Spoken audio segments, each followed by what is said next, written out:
My dad physical harmed me so badly at age 13 I woke up in hospital alone. Mom's first words were, "You made us look bad in front of family." Nobody called police or CPS. 15 years later they want relationship with my kids after I built successful life. I got restraining order and said absolutely not. Extended family calls me cruel but I'm protecting my daughters from abusers who never apologized. My dad physical harmed me so badly at age 13 I woke up in the hospital. Alone. My mom's first words weren't, "Are you okay?" They were, "You made us look bad in front of the family." Nobody called the police. Nobody called CPS. Everyone acted like it never happened. I'm 28 now. They want a relationship with my kids. I said absolutely not. My name is Daniel. I'm 28 years old. Married to my wife Sarah for 3 years. We have twin daughters. Maya and Sophie. They're 18 months old. Perfect. Beautiful. Everything. My parents have never met them. Will never meet them. Because I refuse to let my children anywhere near the people who physical harm me and blamed me for it. Let me take you back. Summer 2010. I was 13. My parents, Robert and Linda, were hosting a family reunion. Big event. Extended family. Aunts, uncles, cousins. Everyone. My parents were obsessed with appearances. With looking like the perfect family. The successful family. The family everyone envied. My dad was a VP at a manufacturing company. My mom was a real estate agent. They had money. A big house. Nice cars. Country club membership.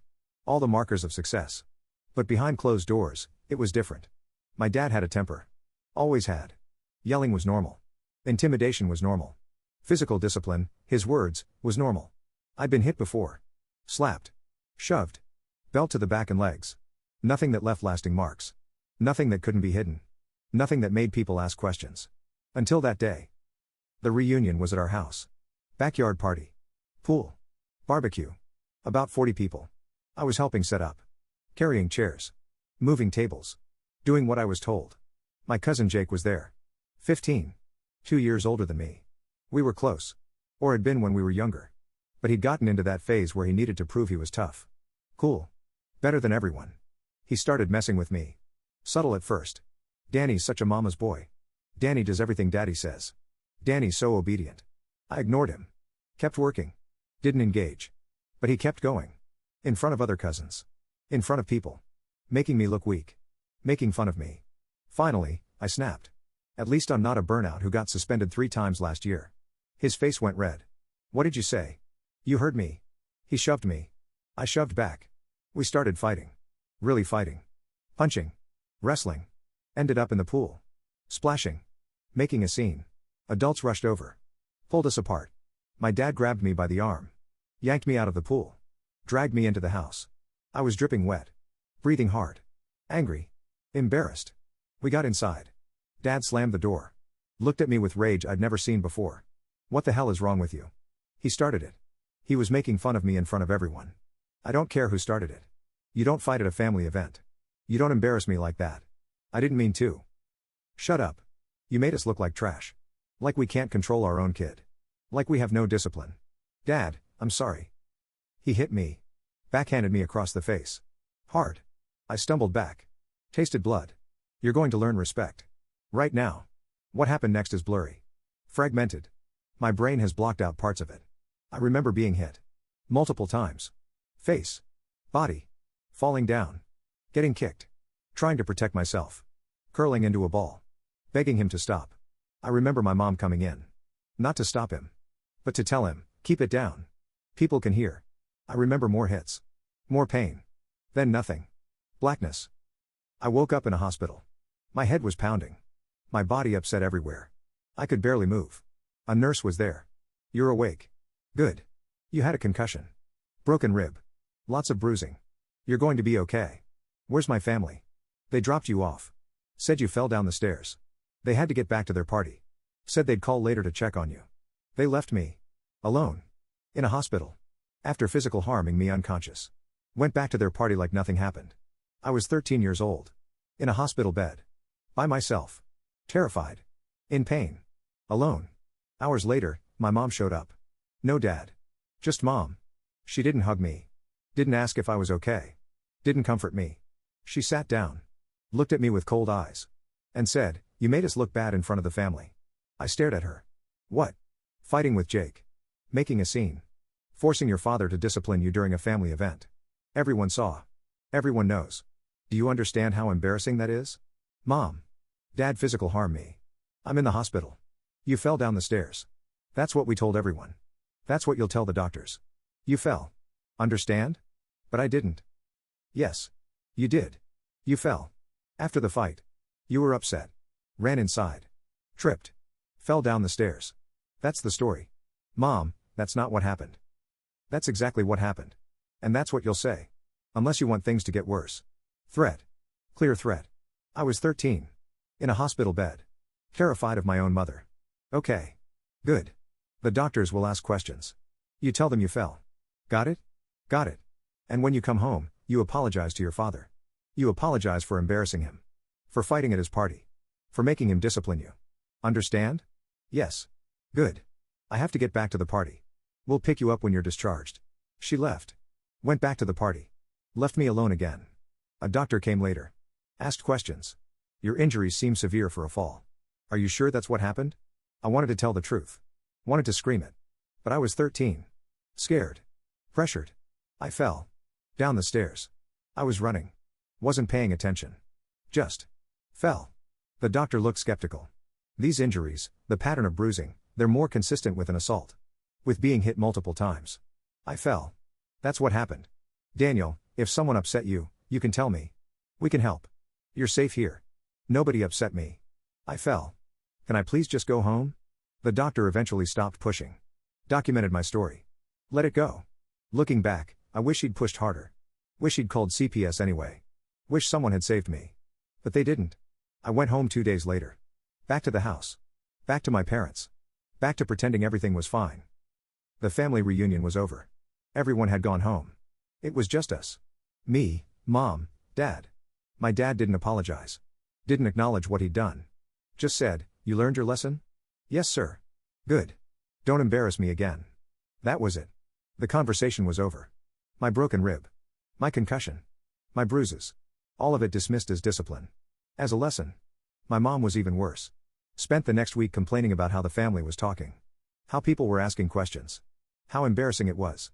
Not once did she ask how I was. Not once did she acknowledge what Dad had done to me. Not once did she act like a mother should act. I learned something important that week. My parents didn't love me. They loved their image. Their reputation. Their appearance of perfection. And I was just a prop. Something to display when it benefited them. Something to discipline when it didn't. The rest of my teenage years were careful. Calculated. I learned to be invisible. To never draw attention. To never give my dad a reason to discipline me again. I kept my head down. Got good grades. Stayed quiet. Became the perfect obedient son in public. Empty and terrified in private. I never fought back. Never talked back. Never did anything that could trigger my dad's rage. And it worked. He didn't physical harm me like that again. Because I gave him no reason to. But the damage was done. I was anxious all the time. Depressed. Isolated. Had no friends because I couldn't let anyone close. Couldn't let anyone see what my home life was really like. I counted down the days until I turned 18. Until I could leave. Until I could escape. The day after my 18th birthday, I left. Packed a bag. Took my savings. Moved into a friend's place 3 hours away. Enrolled in community college. Got a job. Started over. My parents were furious. How dare you leave? After everything we've done for you? Everything you've done? You put me in the hospital. You blamed me for it. You made me lie to doctors. You spent my entire childhood making me feel worthless. I'm leaving. I'm done. You're ungrateful. Spoiled. We gave you everything. You gave me trauma. You gave me anxiety. You gave me a childhood where I was terrified of my own father. That's what you gave me. Goodbye. I hung up. Blocked their numbers. Cut them off completely. For the next 10 years, I had no contact. None. I didn't call. Didn't visit. Didn't respond to messages from extended family trying to fix things. I went to therapy. Worked through the trauma. The anxiety. The depression. The fear. All of it. I met Sarah when I was 24. She was kind. Patient. Understanding. When I told her about my childhood, she didn't minimize it. Didn't make excuses for my parents. Just held me and said, "I'm so sorry that happened to you." We got married when I was 25. Had the twins when I was 26. Built a life. A good life. A safe life. A life my parents weren't part of. 3 months ago, I got a letter. From my mother. First contact in 10 years. Dear Daniel. We heard through your cousin Melissa that you're married now. That you have children. Daughters. We're so happy for you. We know things ended badly between us. We know you're upset about your childhood. But that's in the past. We'd like to move forward. We'd like to meet our grandchildren. We'd like to be a family again. Your father is getting older. He's not the man he used to be. He's mellowed. He wants to make amends. We both do. Please consider letting us back into your life. We're family. Family forgives. Family moves on. Call us. Please. Love, Mom. I read it 3 times. Felt rage building. They wanted back in. After 10 years. Because now there were grandchildren. Now there was something they wanted. Not because they were sorry. Not because they'd changed. But because they wanted access to my kids. I wrote back. 1 sentence. You will never meet my children. Stay away from my family. Mailed it. Thought that would be the end of it. 2 weeks after I sent my response, my phone rang. Unknown number. I answered. Daniel, it's your mother. How did you get this number? Your cousin Melissa gave it to me. We need to talk. No, we don't. I sent my answer. You're not meeting my kids. That's final. Daniel, you're being unreasonable. We're your parents. We have a right to know our grandchildren. You have no rights. You lost those when you put me in a hospital and blamed me for it. When you chose your reputation over your child. You don't get to come back now because it's convenient. That was 15 years ago. You need to move on. Forgive. That's what adults do. Adults also protect their children. Which is what I'm doing. Protecting my daughters from people who upset children. Goodbye. I hung up. Blocked the number. But that wasn't the end. 2 days later, my dad called from a different number. I shouldn't have answered. But I did. Daniel, it's Dad. We need to talk man to man. We have nothing to talk about. Yes, we do. About you keeping our grandchildren from us. About you holding grudges. About you being petty. Petty? You physical harmed me unconscious when I was 13. I woke up alone in a hospital. And your first concern was your reputation. That's not petty. That's child abuse. I disciplined you. You were out of control. Fighting at a family event. Someone had to teach you respect. You fractured my skull. Broke my rib. Gave me a concussion. That's not discipline. That's attempted murder. Don't be dramatic. You turned out fine. I turned out fine despite you. Not because of you. I spent years in therapy dealing with the trauma you caused. The anxiety. The fear. The nightmares. You damaged me. And now you want access to my children so you can damage them too? Absolutely not. I would never upset my grandchildren.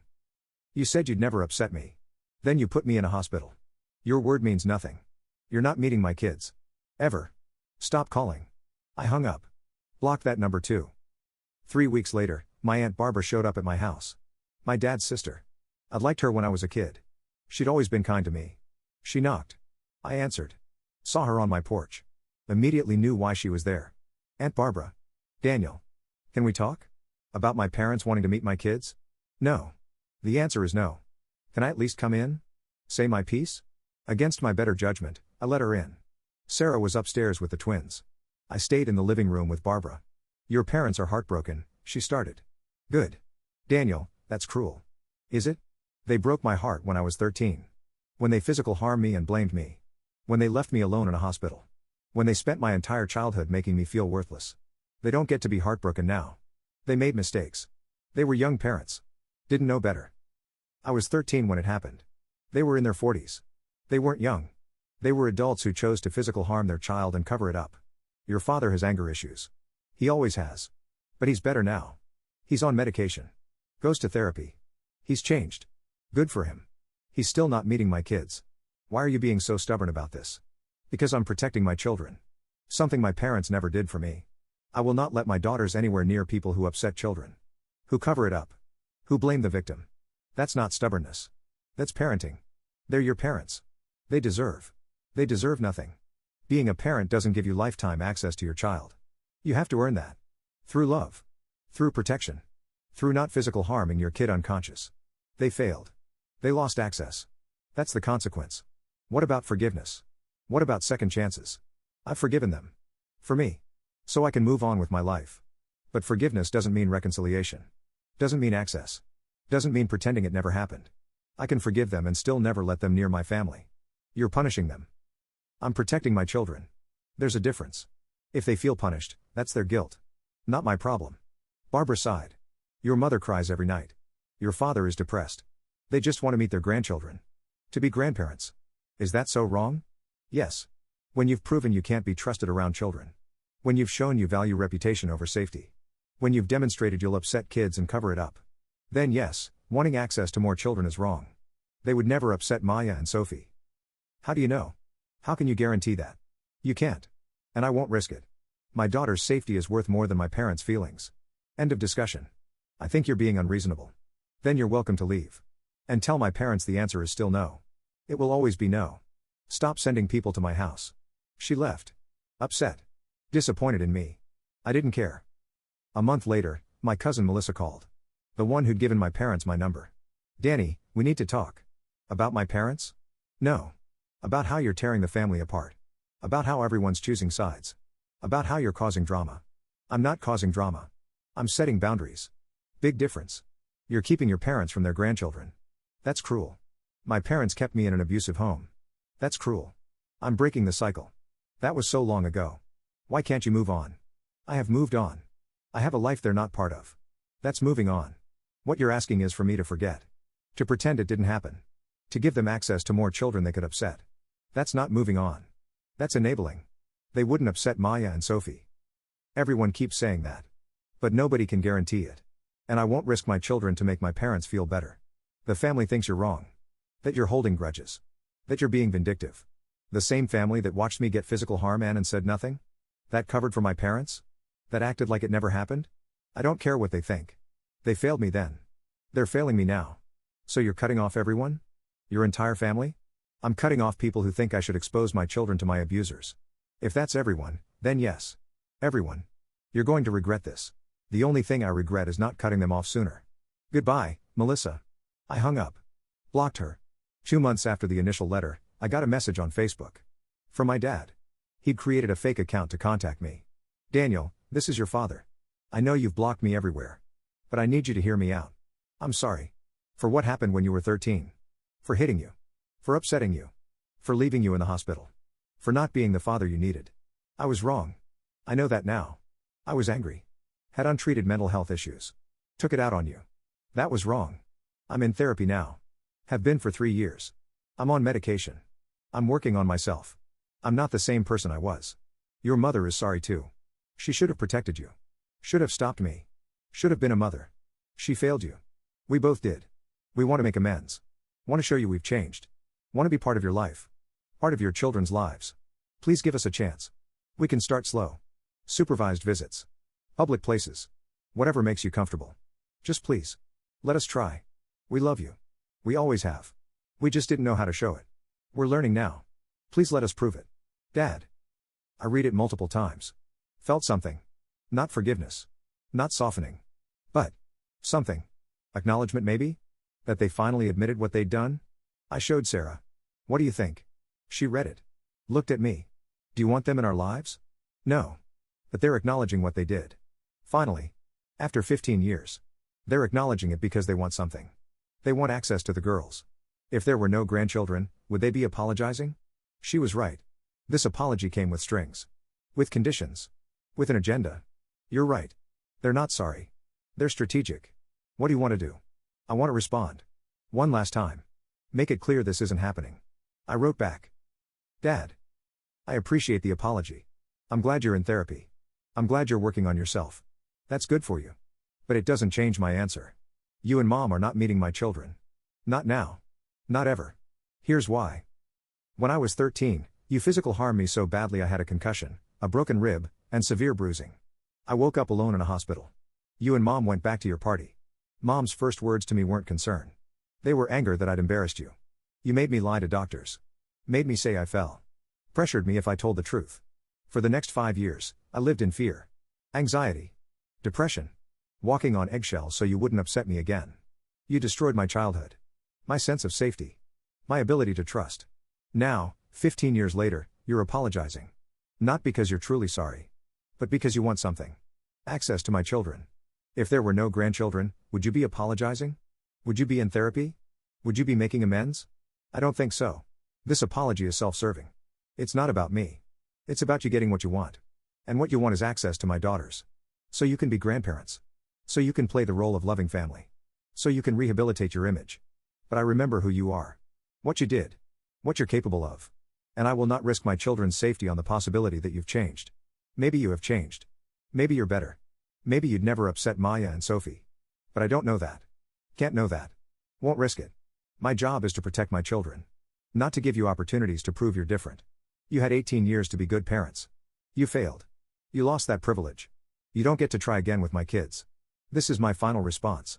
Stop contacting me. Stop sending family members to my house. Stop trying to find ways around my boundaries. The answer is no. It will always be no. I hope you find peace in your life. I hope therapy helps. I hope you become a better person. But you'll do it without me. Without my wife. Without my children. Goodbye. Daniel. I sent it. Blocked the fake account. Told Sarah, that's it. I'm done responding. From now on, any contact gets ignored. 3 months passed. Quiet. No calls. No letters. No family members showing up. I thought maybe they'd finally accepted it. Then my doorbell rang. Saturday morning. I was making breakfast. Sarah was playing with the twins in the living room. I answered the door. My parents were standing there. My dad looked older. Grayer. Thinner. My mom looked the same. Botox. Expensive clothes. Fake smile. Hello, Daniel. I should have slammed the door. Should have called the police. But I was frozen. Shocked they'd actually shown up. You need to leave. Now. We just want to talk. 5 minutes. Please. No. I told you to stay away. You're trespassing. Leave or I'm calling the police. My mom tried to look past me. Into the house. Are the girls here? Can we just see them? Just for a moment? Absolutely not. You're not coming in. You're not seeing them. Leave. Now. My dad stepped forward. Daniel, please. We drove 4 hours. Just give us 5 minutes. I said leave. I raised my voice. Sarah heard. Came to the door with her phone. I'm calling 911 if you're not gone in 10 seconds. My parents looked at each other. At me. At Sarah. Daniel, this is wrong. We're your parents. You're trespassers. You were told to stay away. You came anyway. That's stalking. That's harassment. Sarah, call. Sarah dialed. My parents finally left. Got in their car. Drove away. But not before my mom shouted, "You're keeping our grandchildren from us." That's elder abuse. Elder abuse. For protecting my children from people who abused me. The police came. Took statements. Documented everything. Started a restraining order process. Have they pressured you? The officer asked. Not directly.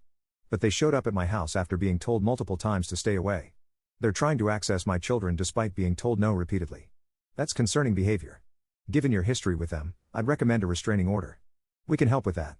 We filed. Within 2 weeks, I had a restraining order. My parents were legally prohibited from contacting me, coming to my house, or coming within 500 feet of me or my family. That was 6 months ago. They've mistreated it once. Sent a letter through a lawyer. The lawyer backed off when I showed them the restraining order and pressured to report them for facilitating harassment. My extended family is divided. Half think I'm right. Half think I'm cruel. I don't care. I've cut off the ones who think I'm wrong. My daughters are safe. Happy. Growing up in a home where they're loved. Protected. Never hit. Never pressured. Never made to feel worthless. They'll never meet my parents. We'll never know their paternal grandparents. And that's okay. Because they're safe. Sarah's parents are amazing grandparents. Loving. Kind. Present. That's enough. People ask me sometimes, do you think you'll ever reconcile? Let them back in? The answer is no. Never. Because I remember. I remember being 13. Waking up alone in a hospital. Being blamed for my own abuse. Living in fear for 5 years. Having my childhood destroyed. I remember all of it. And I refuse to give them the opportunity to do that to my children. Some people think that's cruel. That I'm punishing my parents. That I'm being vindictive. But I'm not punishing them. I'm protecting my children. There's a difference. If my parents feel punished, that's their guilt. Their consequence. Their choice coming back to haunt them. I'm just a father protecting his daughters from people who prove they can't be trusted around children. That's the real story. My dad physical harmed me unconscious at 13. My mom blamed me for embarrassing them. I woke up alone in a hospital. They made me lie to doctors. Made me cover it up. Made me live in fear. 15 years later, they want a relationship with my children. Want to be grandparents. Want access to my daughters. I said no. Absolutely not. Never. They tried everything. Letters. Calls. Family pressure. Showing up at my house. Guilt. Manipulation. Fake apologies. I held firm. Got a restraining order. Cut off family members who sided with them.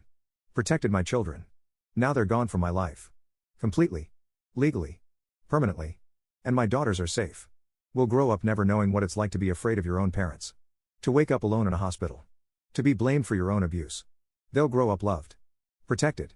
Safe. That's what matters. That's the warning. That's the lesson. Cruelty doesn't earn second chances. Being a grandparent isn't a right, it's a privilege.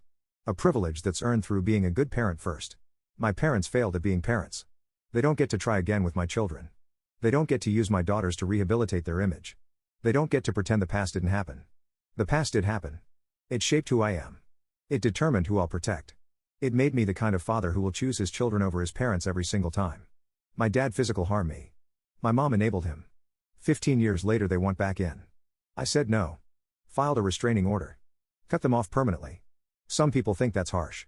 Unforgiving. Cruel. But I think it's parenting. Real parenting. The kind I never had. The kind my daughters deserve. They'll never meet my parents. Never experience what I experienced. Never wonder if they're safe in their own home. That's my gift to them. Safety. Security. Protection. Even when it costs me family relationships. Even when it makes me the villain in some people's stories. I'd rather be the villain who protects his children than the hero who exposes them to danger. My parents physically harmed me. I survived. I built a life. I have children now. And those children will never, ever know what I knew at 13. What it feels like to wake up alone in a hospital after your own father put you there. That cycle ends with me. With my choice. With my boundaries. And I have no regrets.